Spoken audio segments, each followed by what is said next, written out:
Welcome. In this video, I will show you how to use 200 megapixels camera on your Redmi Note 15 Pro smartphone. First, let's open the camera application on the phone and let's switch to the Pro mode. Now in the Pro mode, tap on the megapixels count in the top right corner of the screen to switch it to 200 megapixel.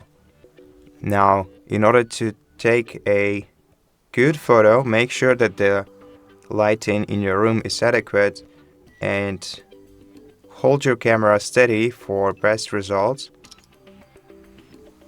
Now let's check the photo that we've taken. And as you can see, here is the result that we got. And that's how you take 200 megapixels photo on your device. Thank you for watching this video. If you liked it, please consider subscribing to our channel, leave us a like and a comment below, and I'll see you in the next one.